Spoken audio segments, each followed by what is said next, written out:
Tu m'as sauvé, tes blessures m'ont affranchi. Tu me donnes une nouvelle vie, oui sauvé. Tu m'as sauvé. Shalom, bien-aimés dans le Seigneur. Shalom à vous qui nous suivez depuis l'Asie, les États-Unis, l'Afrique, l'Europe et l'Océanie. Shalom au corps de Christ. Soyez bénis. Je voudrais vous dire toute ma gratitude pour l'intérêt que vous accordez à ces séances d'études, de sondage, n'est-ce pas, de la parole de Dieu. Votre appréciation, vos encouragements nous aident et participent à l'édification de plusieurs parce que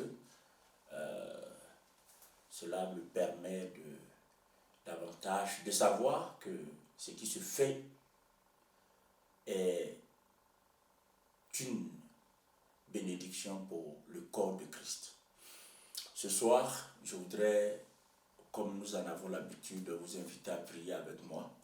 Le sujet que nous allons examiner, le sujet qui va être abordé, est important. Je voudrais que nous puissions prier, que le Seigneur nous mette à l'abri de toute distraction, que Dieu nous fasse la grâce de comprendre ce qu'il a à nous exposer ce soir. Nous prions. Notre Dieu et notre Père, je voudrais te bénir pour cette séance de sondage des Écritures, d'étude de ta parole aujourd'hui. Seigneur, pour tous ceux qui sont en ligne en ce moment, tous ceux qui nous suivent et tous ceux qui vont suivre après cet enseignement, tous ceux qui vont le suivre en différé, je voudrais recommander chacun à toi, chacune à toi, afin que Dieu, ta grâce soit le partage de chacun, que nous puissions avoir, Seigneur Dieu, cette capacité de recevoir ta parole avec un cœur ouvert, avec un cœur totalement disposé au nom de Jésus-Christ. Éclaire-nous davantage, enseigne-nous, donne-nous de comprendre les choses à venir à travers ce que nous allons voir au nom de Jésus. Amen. Soyez bénis, bien-aimés dans le Seigneur. Ce soir, comme cela a été annoncé, il va être question de l'Antéchrist et de la marque de la bête. Donc l'Antéchrist et la marque de la bête. Sur ce, je voudrais lire quelques textes bibliques qui vont nous servir de textes de base dans l'analyse que nous allons faire de la personne, de l'identité et de la marque de la bête. Donc le premier texte que je voudrais vous soumettre, nous le trouvons en Daniel, chapitre 9, à partir du verset 23. Je lis. Lorsque tu as commencé à prier, la parole est sortie et je viens pour te l'annoncer, car tu es un bien-aimé. Sois attentif à la parole et comprends la vision. 70 semaines ont été fixées sur ton peuple et sur ta ville sainte pour faire cesser les transgressions et mettre fin au péché, pour expier l'iniquité et amener la justice éternelle, pour sceller la vision et le prophète et pour oindre le Saint des saints. Sache-le donc et comprends depuis le moment où la parole a annoncé que Jérusalem sera rebâtie jusqu'à loin. Au conducteur, il y a 7 semaines et 62 semaines. Les places et les fossés seront rétablis, mais en des temps fâcheux. Après les 62 semaines, un oint sera retranché et il n'aura pas de successeur. Le peuple d'un chef qui viendra détruira la ville et le sanctuaire et sa fin arrivera comme par une inondation. il est arrêté que les dévastations dureront jusqu'au terme de la guerre. Au verset 27, nous disons ceci: il fera une alliance, une solide alliance avec plusieurs pour une semaine. Et durant la semaine, durant la moitié, autant pour moi de la semaine, il fera cesser le sacrifice et l'offrande. Le dévastateur commettra les choses les plus abominables jusqu'à ce que la ruine et ce qui a été résolu fondent sur le dévastateur. Amen à la parole de Dieu. Et le deuxième texte que je voudrais que nous lisions ensemble, nous le trouvons en 2 Thessaloniciens chapitre 2 à partir du verset 3. Que personne ne vous séduise d'aucune manière, car il faut que l'apostasie soit d'abord arrivée et qu'on ait vu paraître l'homme du péché, le fils de la perdition, l'adversaire qui s'élève au-dessus de tout ce qu'on appelle Dieu ou de ce qu'on adore, jusqu'à s'asseoir dans le temple de Dieu, se proclamant lui-même Dieu.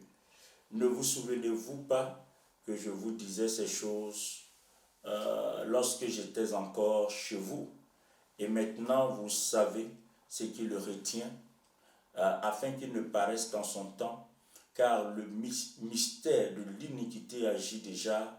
Il faut seulement que celui qui le retient encore ait disparu. Verset 8.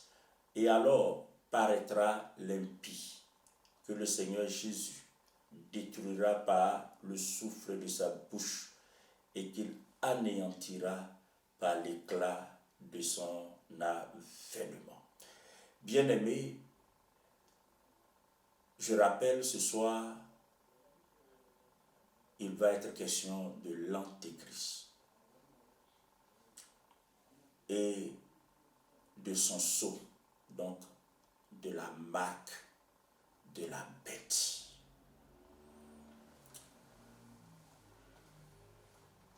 L'étude va nous conduire à examiner 3 points. Donc, le premier point, nous chercherons à comprendre, dans le premier point, nous chercherons à comprendre la personnalité de l'Antéchrist à travers ses différents noms. À travers ces différents noms. Et nous essayerons aussi de comprendre sa personnalité. Nous répondrons à la question de savoir si l'Antéchrist sera une personne, un système ou Satan lui-même. Donc, dans le premier point, je m'emploierai à répondre à ces différentes préoccupations. Dans le deuxième point qui sera développé ce soir, il sera question de l'origine de l'Antéchrist. D'où sortira-t-il? De quel continent sortira-t-il? De quelle origine sera-t-il? Donc, quelle sera l'origine de l'Antéchrist? Aura-t-il un lien de parenté avec Israël, avec les Juifs, j'entends, ou pas?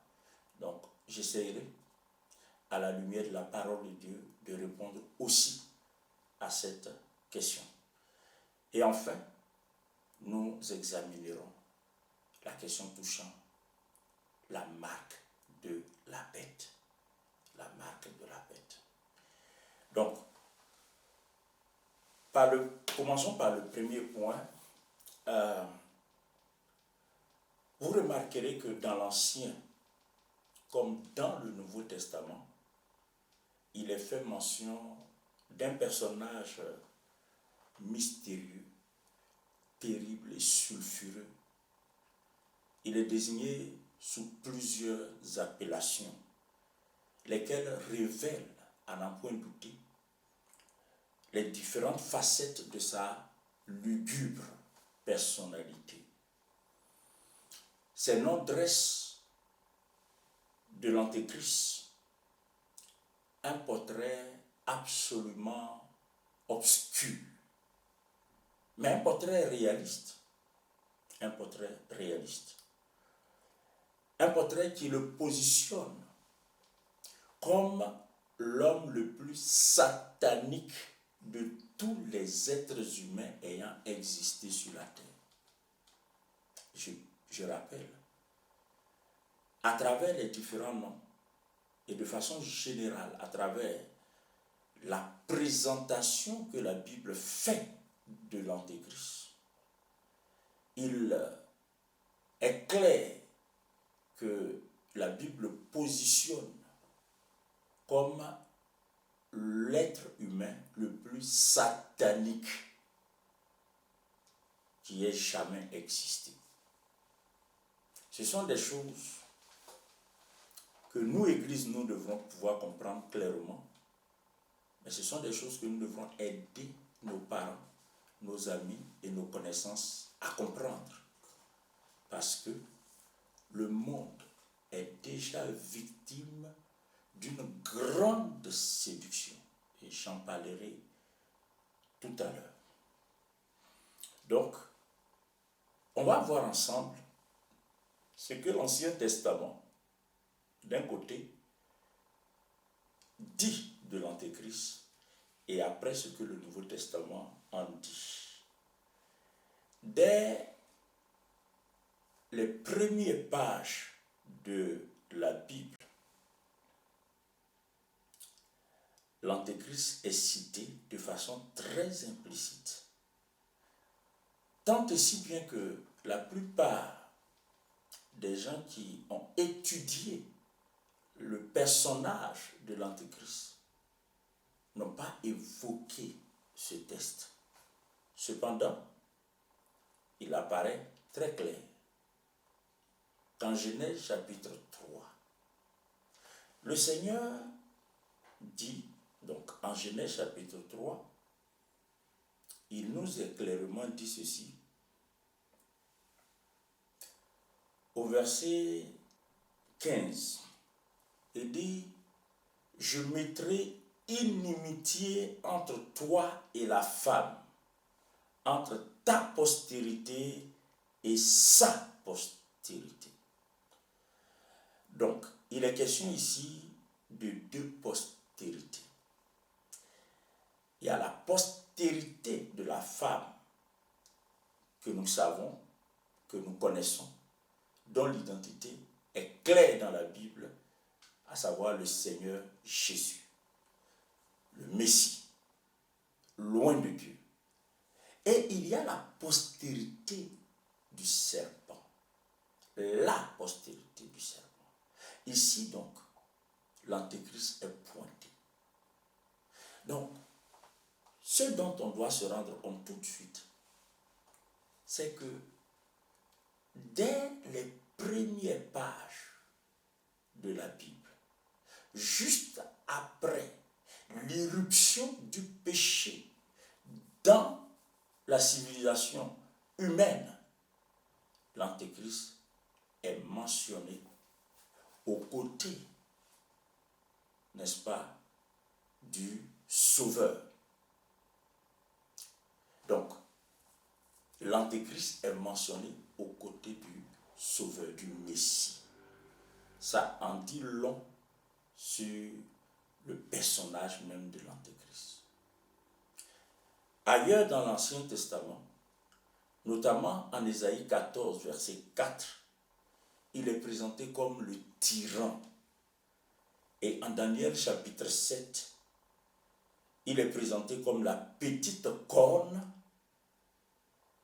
Et toujours en Daniel, mais au chapitre 8, la Bible nous parle de l'Antéchrist comme étant un roi impudent et artificieux. Et Daniel 9, verset 26, ce que nous venons de lire, l'Antéchrist nous est présenté comme le chef qui viendra. Donc, le chef qui viendra, ça veut dire qu'il n'était pas encore là au moment où Daniel écrivait ces choses, mais sa venue était future. Et puis en Daniel 9, verset 27, le même personnage, donc l'Antéchrist, nous est présenté comme le dévastateur.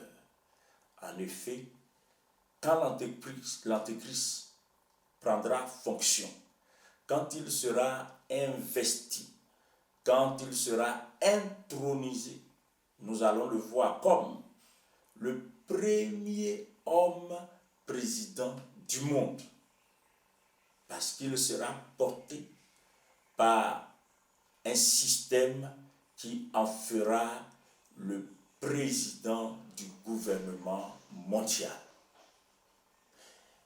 C'est alors que l'on se rendra compte de l'authenticité de la parole de Dieu.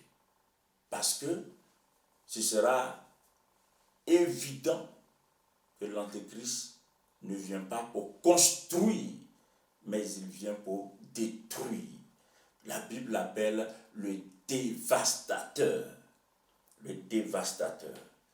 J'espère que j'aurai le temps d'entrer dans certains détails ce soir qui vont vous permettre, n'est-ce pas, de comprendre un tant soit peu ce personnage artificieux, sulfureux, terrible, dévastateur que sera l'Antéchrist. En Daniel chapitre 11, il nous est présenté comme étant le roi qui fera ce qu'il voudra. Le roi. Et ça, je voudrais quand même que nous puissions prendre ce texte, que nous puissions le lire ensemble. Que nous puissions le lire. Donc l'Antéchrist sera présenté comme le roi qui fera ce qu'il voudra. Il fera ce qu'il voudra. Voici ce qui est dit.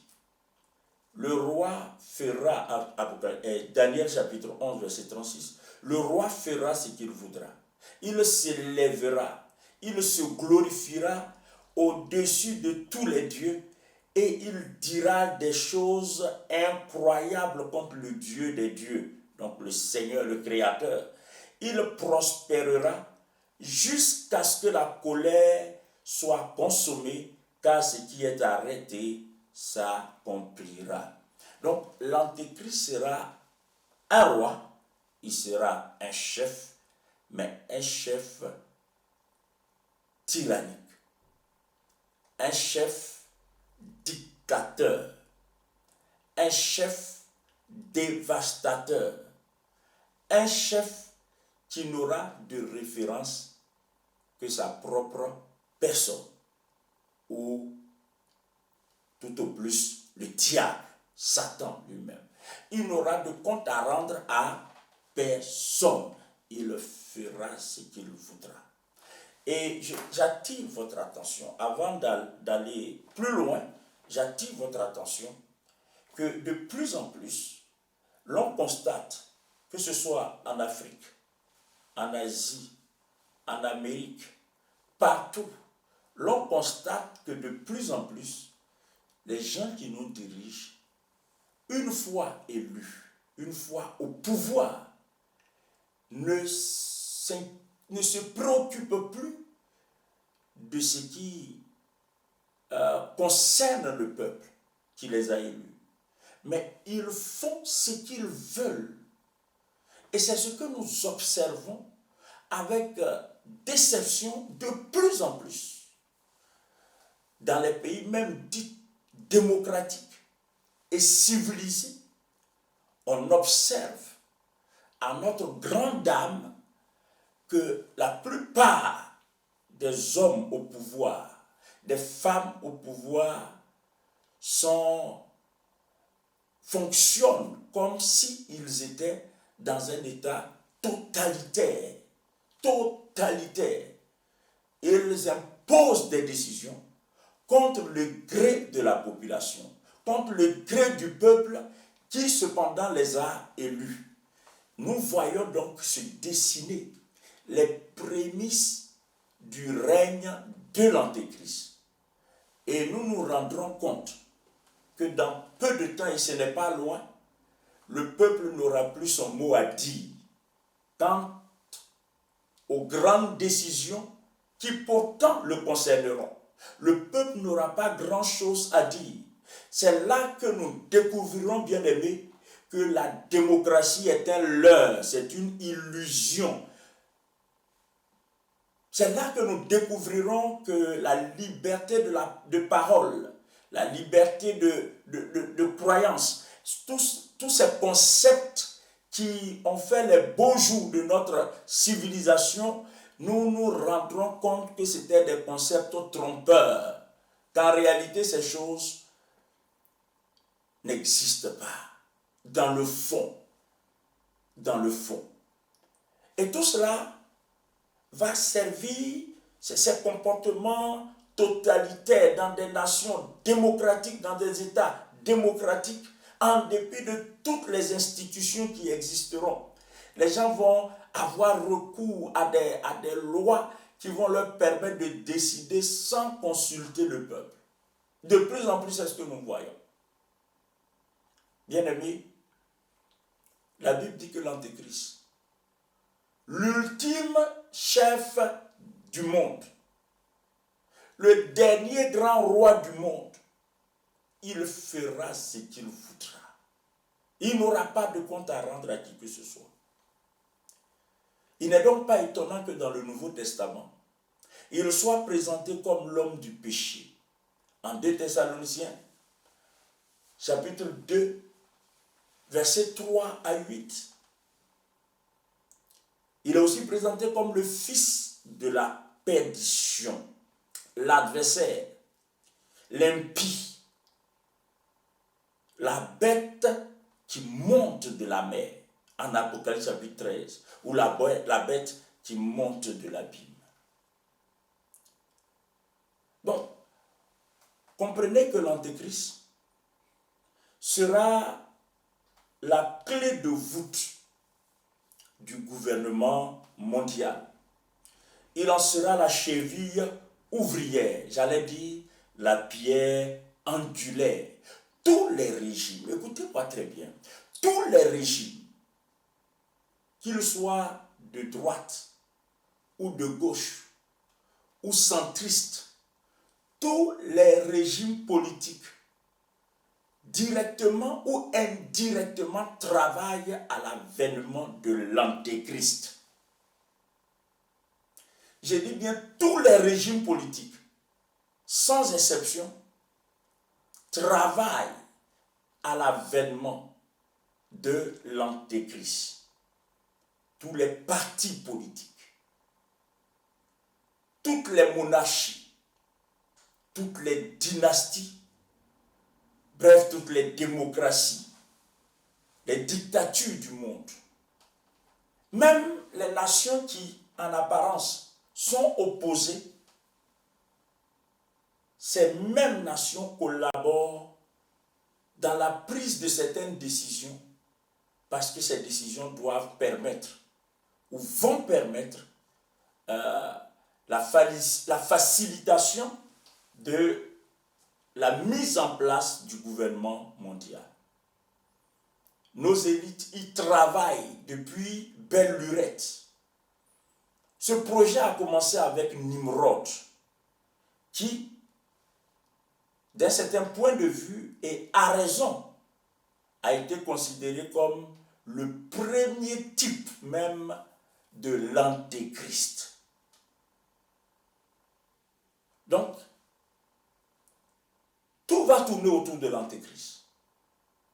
Dans les temps qui arrivent, tout va tourner autour de l'Antéchrist. Aujourd'hui encore, tout tourne autour de l'Antéchrist. Tout converge vers son règne. Tout culmine vers lui. L'Antéchrist est la préoccupation majeure.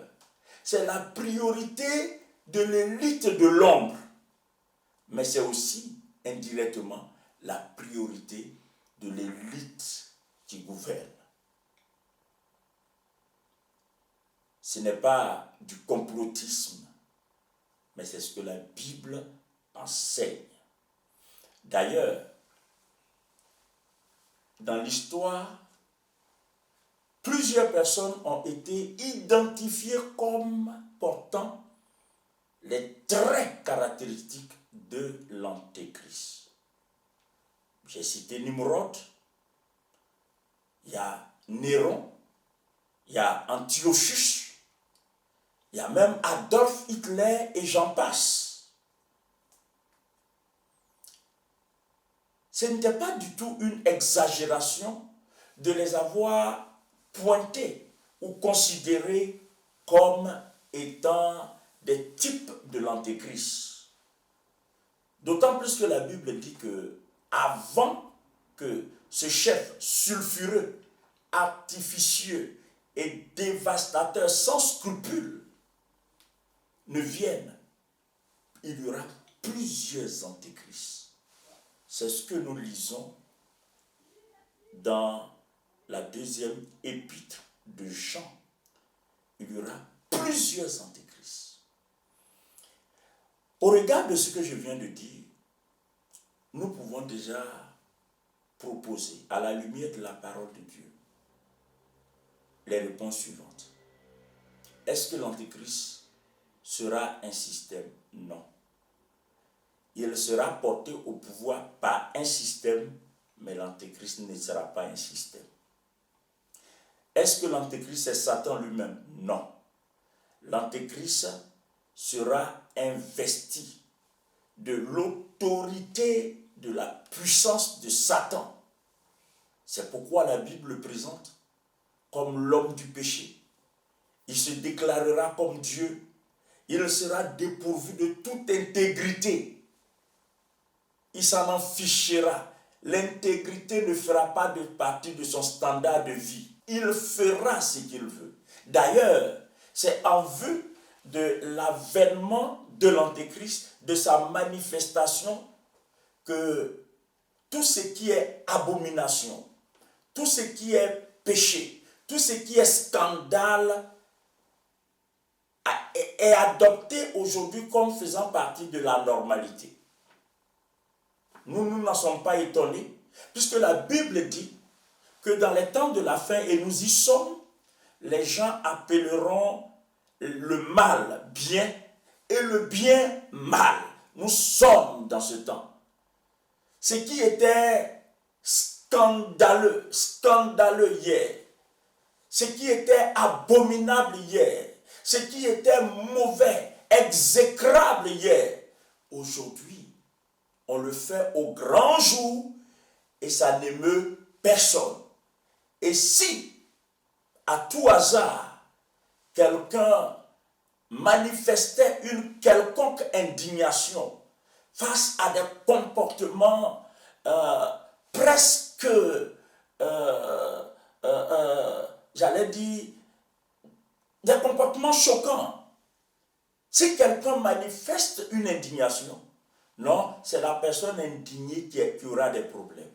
Vous comprenez que nous sommes dans une société où tout est fait pour accueillir l'homme du péché. Personne avant l'Antéchrist n'a jamais porté ce qualificatif. Il sera appelé l'homme du péché. C'est-à-dire, ce ne sera pas un homme qui pêche, mais il sera appelé lui-même l'homme du péché.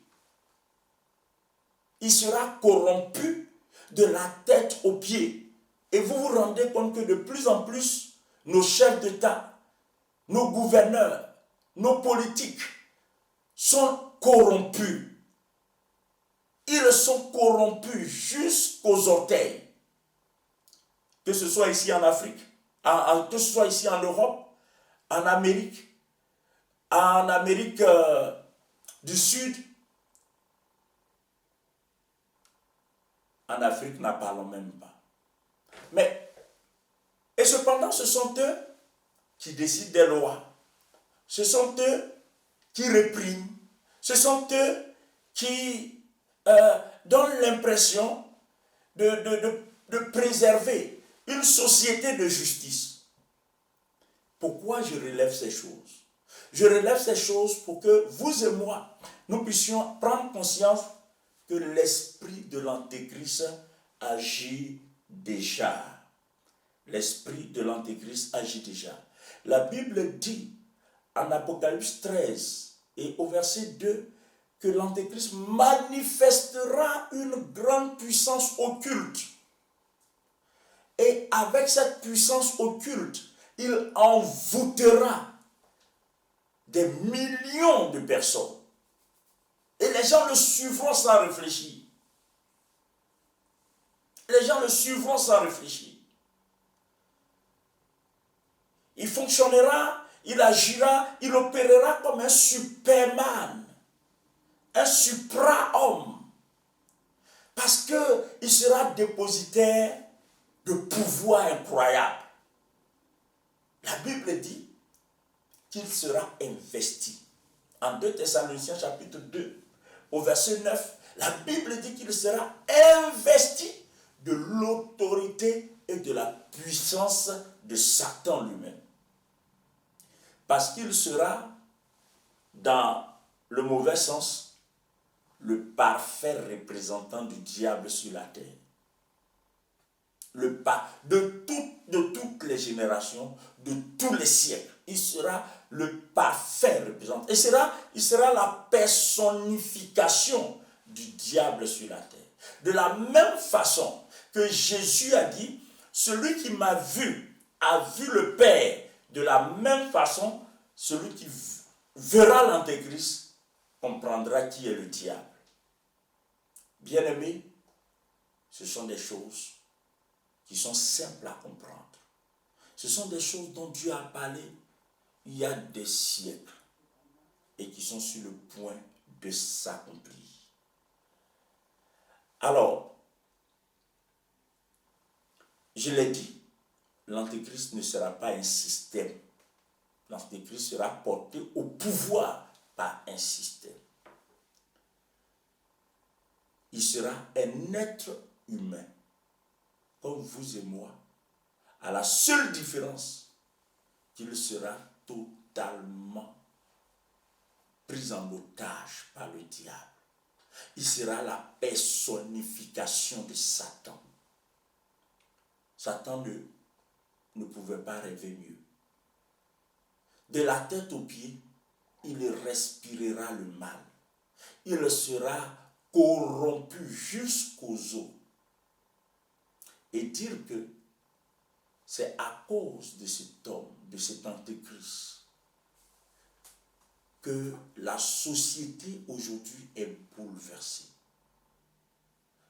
La plupart des décisions qui se prennent dans l'ombre sont prises sous l'influence d'une élite tapie dans l'ombre, ayant pour vocation, ou s'étant donné pour vocation de préparer l'avènement de l'Antéchrist. On nous informe de certaines décisions, on nous informe de certaines dispositions, on nous informe de certaines choses.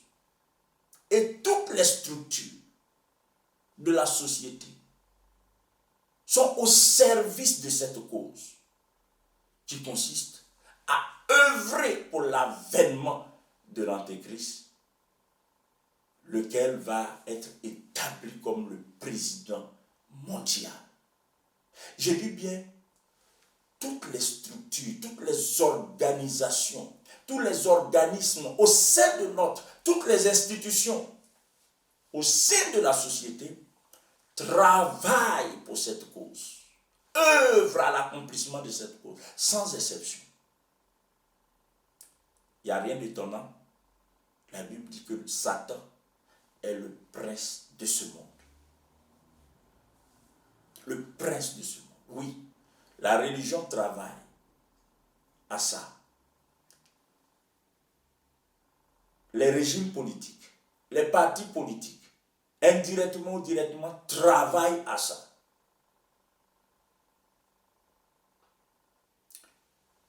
Le monde des finances travaille à ça.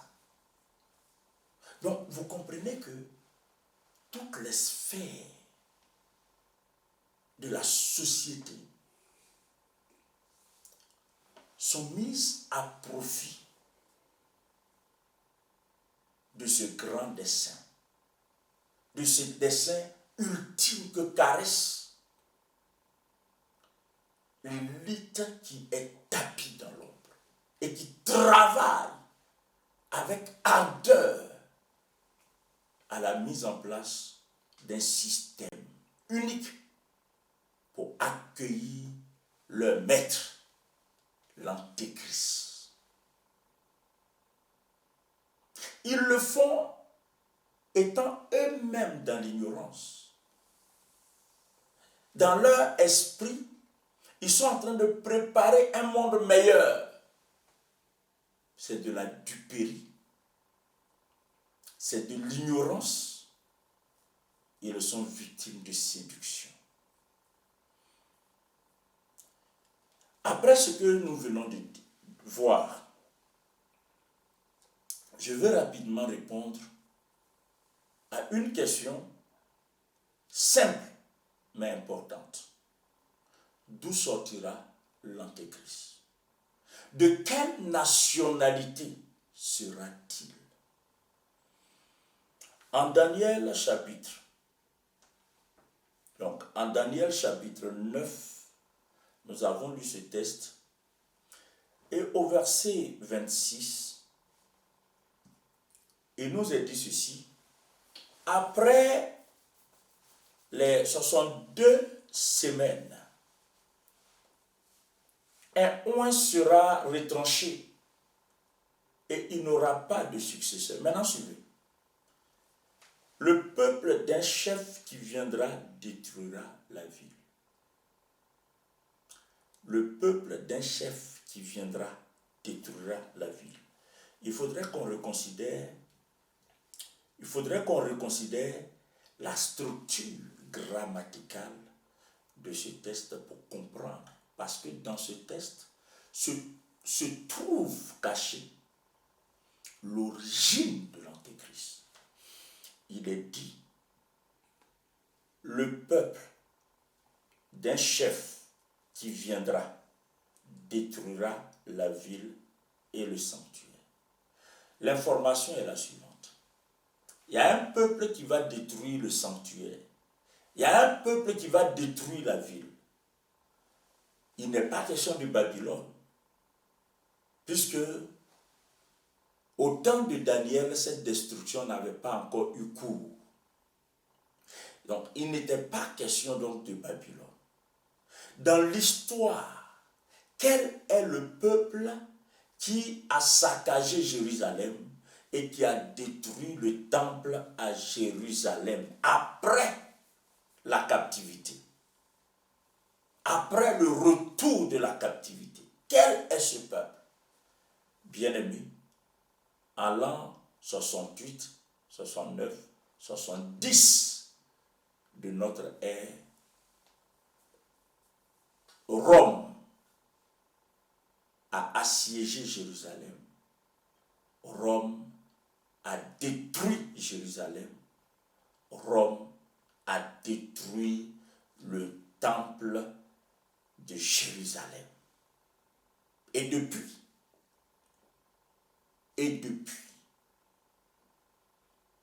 aucun autre peuple n'a posé un tel acte.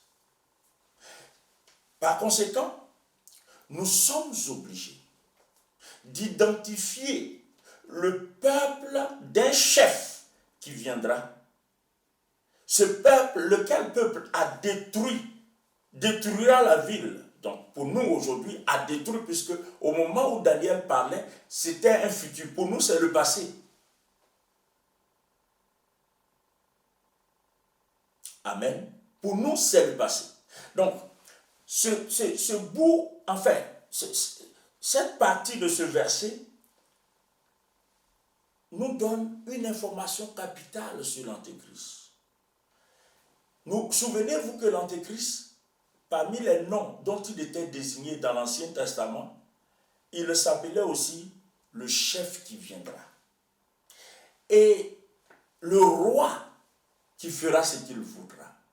Et ici, il est dit que le chef qui viendra sortira du peuple qui a détruit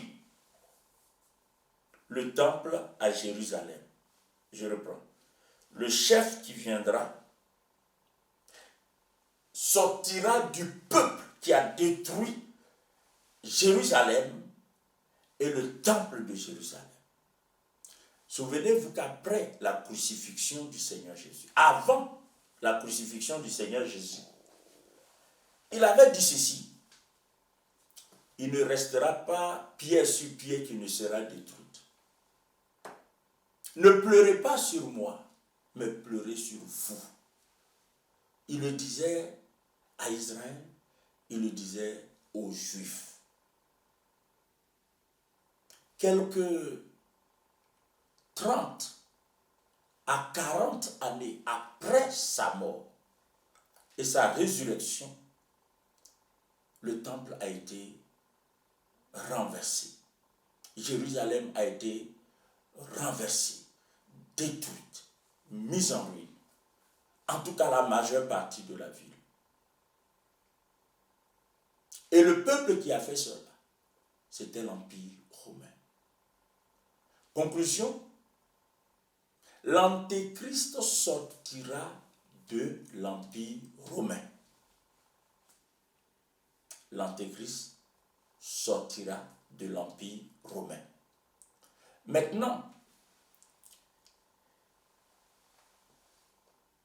devons-nous penser qu'il sortira de Rome? Je ne peux pas l'affirmer, mais ce que je sais, c'est que l'Antéchrist sortira de l'Empire romain. À une autre occasion, nous parlerons avec beaucoup plus de précision de l'Empire romain, des empereurs romains, et comment même ces empereurs, pour la plupart, ont été des types, comme ce fut le cas de Néron, de Dioclétien et de bien d'autres. Ils ont été le type même du diable. Ils ont préfiguré l'Antéchrist. Donc, je crois que l'Antéchrist aura des origines en rapport étroit avec l'Empire romain. Maintenant, il y a une question qui fait couler beaucoup de salive, autant que beaucoup d'encre. C'est: est-ce que l'Antéchrist sera juif ou pas? La plupart des exégètes sont arrivés à la conclusion, pour certains, que l'Antéchrist sera juif, pour d'autres que l'Antéchrist, dès lors qu'il sera issu de l'Empire romain, il ne sera pas juif. Et puis il y a un troisième groupe qui pense que l'Antéchrist ne sera pas juif parce que les Juifs il sera l'ennemi, en fait il sera l'ennemi le plus dangereux du peuple juif. Le monde, c'est-à-dire, n'aura jamais eu et n'aura jamais un personnage aussi haineux contre le peuple juif tel que sera l'Antéchrist. À côté de l'Antéchrist, pardonnez-moi de vous dire ce que je vais vous dire, à côté de l'Antéchrist, Hitler sera un ange. Hitler sera un ange. Pour vous montrer à quel point le personnage de l'Antéchrist sera, du point de vue du mal qui va l'habiter, un personnage lugubre.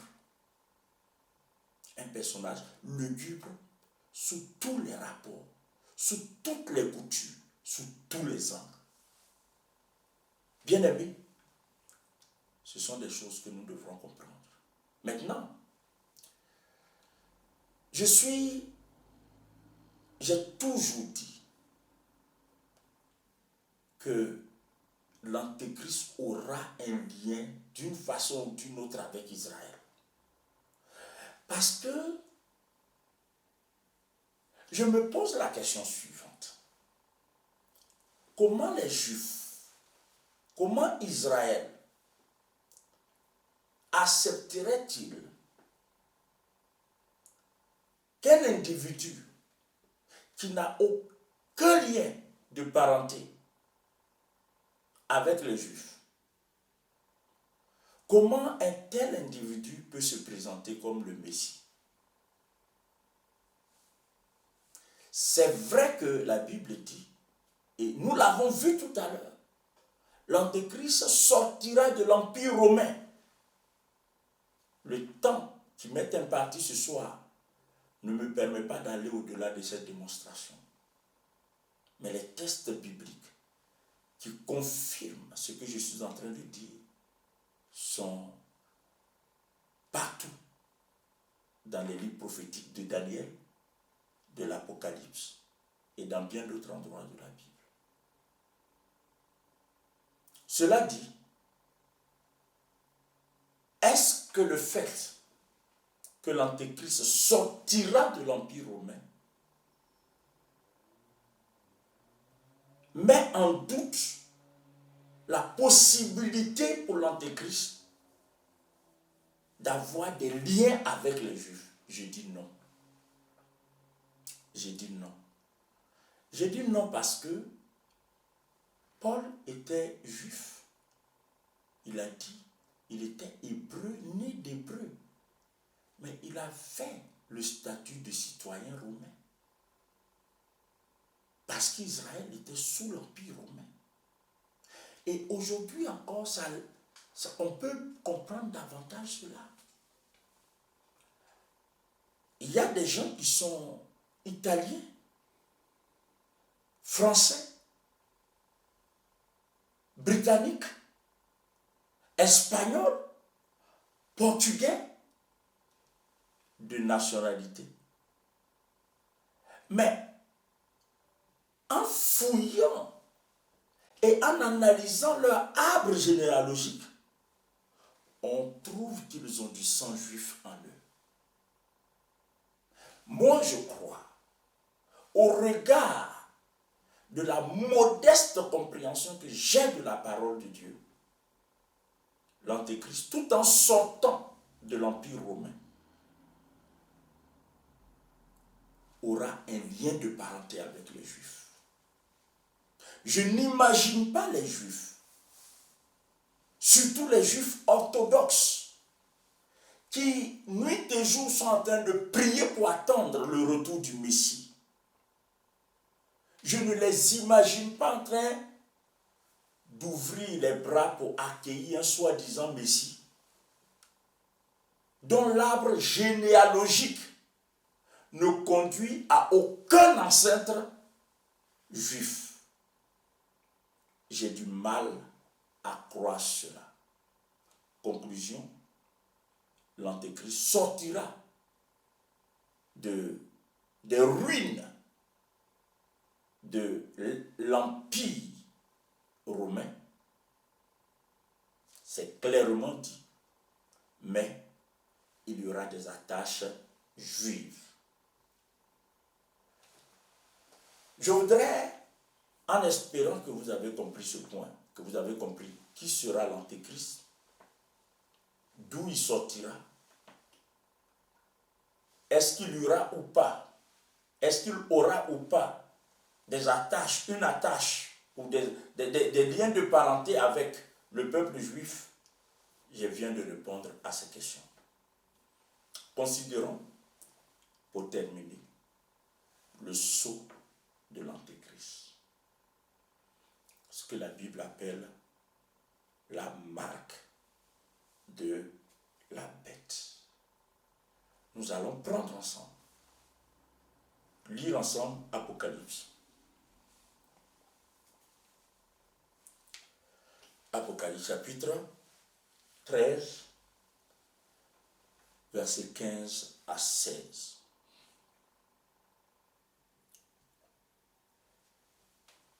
Il est dit, et il lui fut donné d'animer l'image de la bête, afin que l'image de la bête parlât, et qu'elle fit que tous ceux qui n'adoreraient pas l'image de la bête fussent tués. Et elle fit que tous, petits et grands, riches et pauvres, libres et esclaves, reçussent, notez bien, reçu une marque sur leur main droite ou sur leur front. Et que personne ne put acheter ni vendre sans avoir la marque, le nom de la bête ou le nombre de son nom. Waouh! Je vous promets un enseignement plus détaillé sur la marque de la bête. Parce que dans peu de temps, ça l'est maintenant, mais davantage encore dans peu de temps, ce sera le grand sujet d'actualité dans notre société. Aujourd'hui, dans le cadre de cette étude, j'en dirai 2-3 choses. Et le temps viendra avec des illustrations à l'appui. J'approfondirai le sujet de la marque de la bête.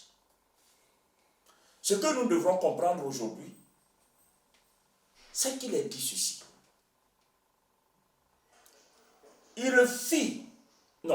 Elle fit que tous, petits et grands, riches et pauvres, libres et esclaves, c'est toute la société, c'est la population du monde. Mais n'oubliez pas un fait dont je n'ai pas fait mention aujourd'hui, mais pour ceux qui ont l'habitude de nous suivre, vous le savez déjà, mais pour ceux qui nous prennent en marche, à qui je dis bienvenue, je vous rappelle, je voudrais vous dire ceci. Nous sommes dans la période de la grande tribulation. L'Église n'est plus sur la terre. Donc pendant que je parle de la marque de la bête, de l'antéchrist, l'Église est déjà enlevée. L'Église est déjà enlevée. Donc les chrétiens que nous sommes, dans une certaine mesure, nous ne serons pas, je vais dire l'Église, les élus, dans une certaine mesure, ne sont pas concernés par la marque de la bête. Je sais qu'en le disant ainsi, il y a des questions que cela suscite, eu égard à l'actualité. Il y a des questions que cela suscite. C'est pour ça que je vous ai promis, dans les temps à venir, une étude plus illustrée, plus détaillée et plus approfondie sur la marque de la bête. Pour ce soir, nous retenons simplement que personne ne put acheter ni vendre sans avoir la marque de la bête. Donc ce sera un moyen de transaction, un moyen de paiement. Mais ça ira même au-delà. Ça ira au-delà. Quand la Bible parle de la marque de la bête, qu'est-ce que cela représente? La marque de la bête, c'est le sceau du diable. Tous ceux qui seront marqués par ce sceau, cela témoignera de leur appartenance exclusive au diable, donc à l'antéchrist et au diable. Le sceau ou la marque de la bête servira à identifier les humains qui volontairement se donneront au diable via l'antéchrist comme étant sa propriété. C'est pour cette raison, dans la Bible, il y a un sort, il y a un jugement qui va frapper tous ceux qui prendront la marque de la bête. Référez-vous à mes enseignements précédents, notamment les enseignements sur le versement des 7 coupes et des 7 trompettes. Bien-aimés, la marque de la bête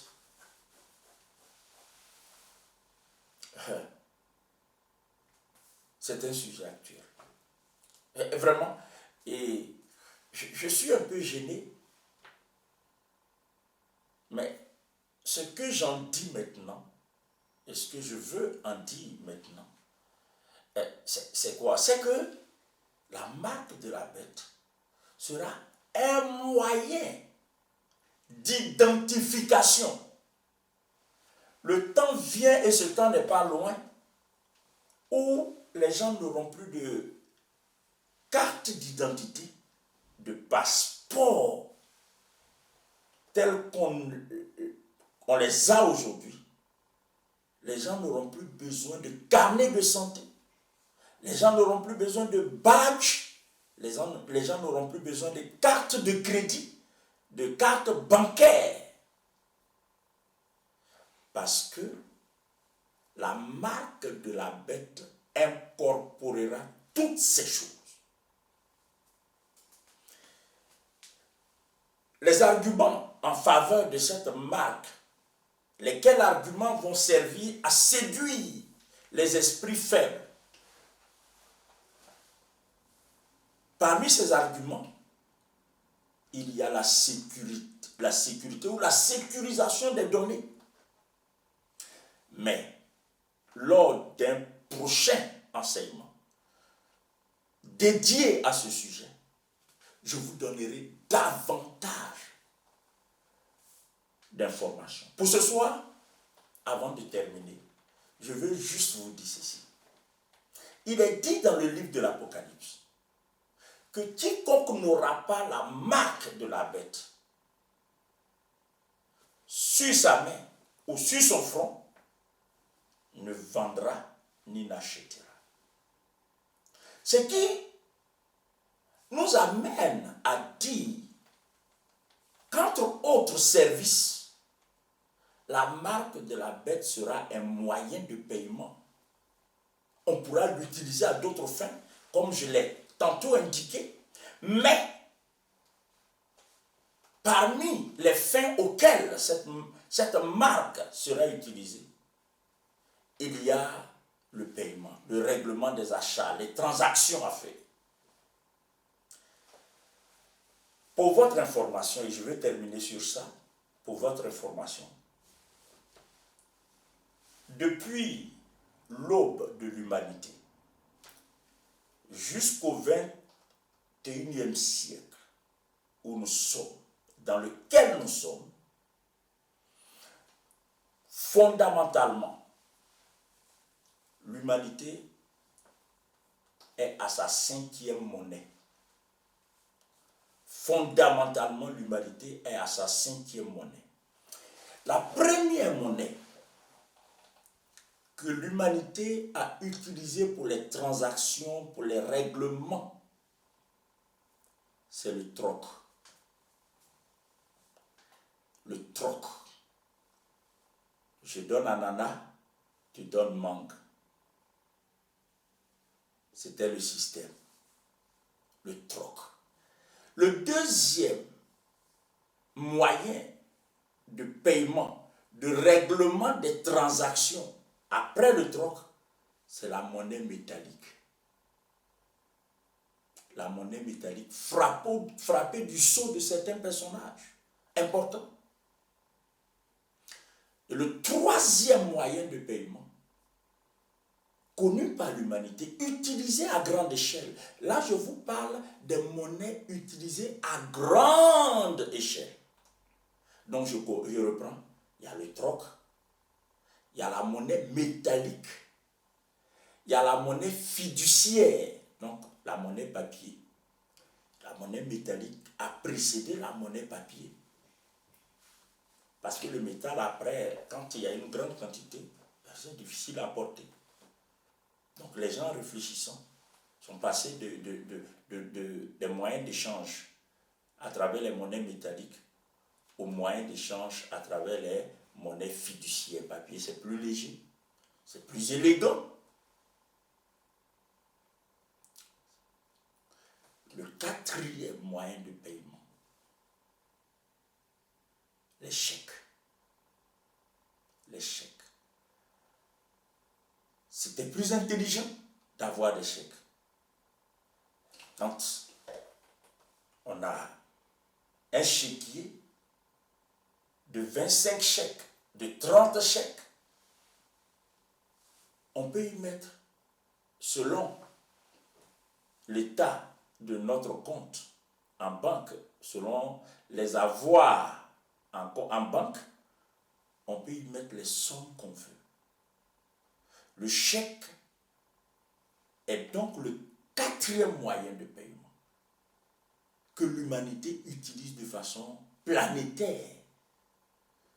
Et le cinquième moyen de paiement massivement utilisé, c'est la carte bancaire, la carte à puce, qui annonce déjà le sixième et dernier moyen de paiement. Et le sixième et dernier moyen de paiement qui sera massivement utilisé, ce ne sera ni plus ni moins que la marque de la bête. Cette marque ou ce sceau de la bête ne sera rien d'autre qu'une puce électronique introduite dans le corps. Aujourd'hui, il y a la technologie informatique a réussi à miniaturiser les puces au point qu'aujourd'hui on parle de nanopuces. Donc il va y avoir une puce qui sera introduite dans le corps des hommes. Cette puce va fonctionner exactement et beaucoup plus efficacement comme nos portables ou que nos portables. Et la puce sera ce qu'on appelle aujourd'hui communément la puce RFID, radiofréquence d'identification. La puce RFID permettra d'identifier des gens à distance. De la même façon que où qu'on soit aujourd'hui, on peut nous identifier à partir de nos portables. La puce va permettre cela. Donc la puce électronique, aujourd'hui connue sous le nom de la puce RFID ou de la nanopuce, en fait, on peut dire tout ce qu'on veut, hein, de la micropuce. Cette puce sera le dernier moyen de paiement. Et tenez-vous bien, ce sera le sixième. Souvenez-vous, le chiffre de la bête, c'est 666. 666. Et le dernier moyen de paiement, qui sera la puce électronique, sera le sixième moyen de paiement. Sixième moyen de paiement. Au moment où l'humanité aura ses 6000 ans d'existence, ce n'est pas anodin. Au moment où l'humanité aura ses 6000 ans d'existence, nous parviendrons au sixième moyen de paiement. Et ce sera au moment du règne de l'Antéchrist, dont le sceau porte le chiffre 666. Bien-aimé, c'est ce que je peux dire aujourd'hui concernant l'Antéchrist et la marque de la bête. Je veux croire que ces explications sont toutes sommaires, parce qu'il y a beaucoup à dire, vous ont permis, ou vous permettront d'avoir une idée plus ou moins claire de ce personnage sulfureux qui va occuper la scène politique dans quelques petites années. Que Dieu vous bénisse. Merci d'être toujours là avec nous et de nous suivre. Le mercredi prochain, un autre sujet sera abordé, toujours dans le cadre de l'agenda de Dieu. Et cela vous sera annoncé sur la même page, notre page Facebook. Soyez donc, n'hésitez pas à aller consulter notre page, ce sera annoncé. Avant de terminer de prier, je voudrais vous encourager à partager ce message à tous vos amis, à tous vos contacts et dans les différents groupes. Faites-le. Vous rendrez service à beaucoup de personnes. Vous réduirez l'ignorance et vous aiderez des personnes à connaître et à expérimenter le salut en Jésus-Christ. Que la paix et la grâce de Dieu soient avec vous. Soyez bénis.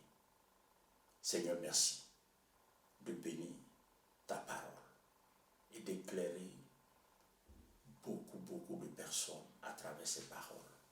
Enrichis davantage ton peuple, ton Église, au nom de Jésus. Amen.